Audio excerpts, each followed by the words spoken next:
or your spray foam contractor does not prep the building correctly to prevent that from happening.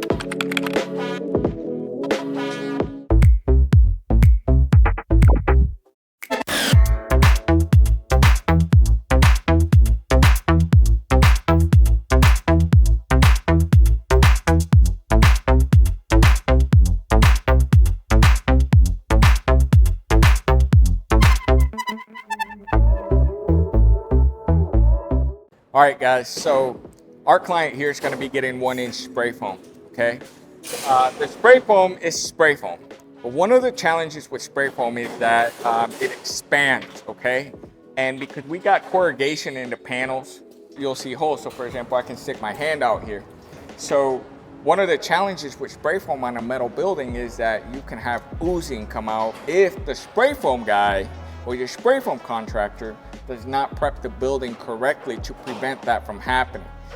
Because once the spray foam, if it oozes out, it's going to be almost impossible to clean that out. When we do the spray foam, there's two things to keep in mind. One is that we still warranty your building. In most industries, once you put in a third-party after product, you'll probably lose the warranty on your building. On us, because we do it, we know what we're, how we're spraying it, what we're doing. Two, we include something in your price, and that's what's called a foam gap enclosure, okay?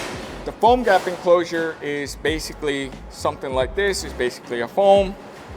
This one's actually the one that goes on the roof at the peak on the outside, okay?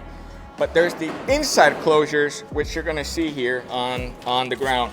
So you can see this, okay? If this wasn't here, you would see some lighting. Okay, so these foam gap enclosures prevent lighting from coming in, one, and also it prevents any oozing once we spray foam from going out, okay?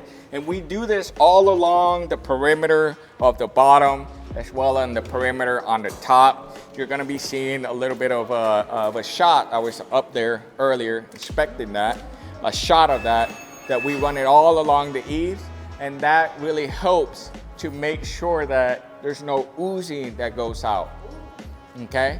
So it's extremely important, yet it is an extra cost, and I know a lot of you have asked. That's what the foam gap enclosure is. I find that it's worth it.